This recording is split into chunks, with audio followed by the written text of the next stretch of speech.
እንደውም ከዛሬ በኋላ በሰበኩበት ሁሉ ለመናገር ነው ቃል የምገባው እግዚአብሔር ይረዳኝ።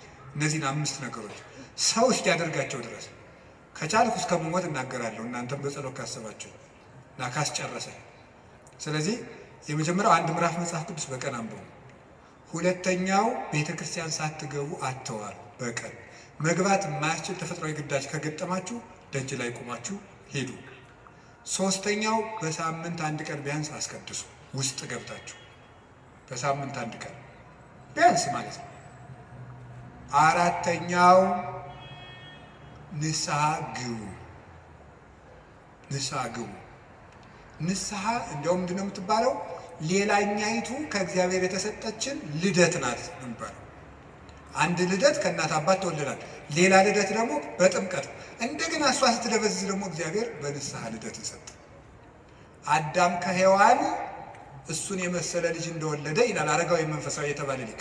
አዳም ሔዋን ከምትባል ሚስቱ እሱን የመሰለ ልጅ እንደወለደ ክርስቶስ ከንስሐ ማህፀን እሱን የመሰሉ ልጆችን ይወልዳል።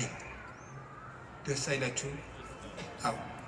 እዚያ ንስሐ ማህፀን ውስጥ ገብተን እንደገና ክርስቶስን የመምሰል አባታችን እግዚአብሔርን የመምሰል እድል አለን። እሱ የመንፈስ ቅዱስ ጉልበት ስለሆነ ነው አቤቱ ጉልበቴ ሆይ እወድሃለሁ እንድንል የፈለግኩት። ንስሐ ግቡ።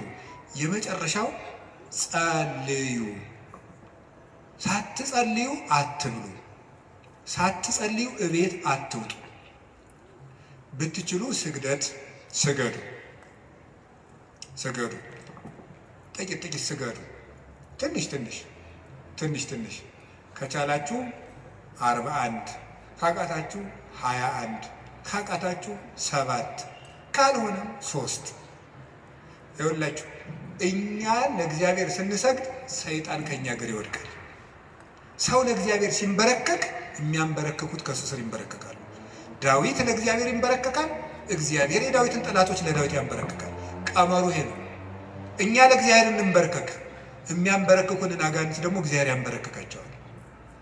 ሰው ለእግዚአብሔር ሲንበረከክ ትልቅ ነገር ነው። ስለዚህ ጥቂት ስግደት በቀን ስገዱ። ጸልዩ። ጸሎት አታቋርጡ። ለጸሎታችሁ ደግሞ ቀመር አታብጁለት። ማለት ምን ማለት ነው? ዛሬ ንጹህ ነኝ ልጸልይ፣ ዛሬ ረክሻለሁ አልጸልይም። በቃ ሁልጊዜ ዝም ብላችሁ ጸልዩ። ሁልጊዜ ጸልዩ። ይህን ያደረግን እንደሆነ እግዚአብሔር ጉልበት ይሆነናል ልላችሁ ፈልጌ ነው። መድኃኔዓለም ለሁላችንም ጉልበት ይሆነን። የትንሣኤውን ብርሃን ለሀገራችን ያብራልን። የጨለመብንን ነገር ሁሉ በትንሣኤው ብርሃን ያርቅልን። ለተጨነቁ ሁሉ መድኃኔዓለም ሰላምን ይስጥልን። አቤቱ ጉልበቴ ሆይ እወድሃለሁ።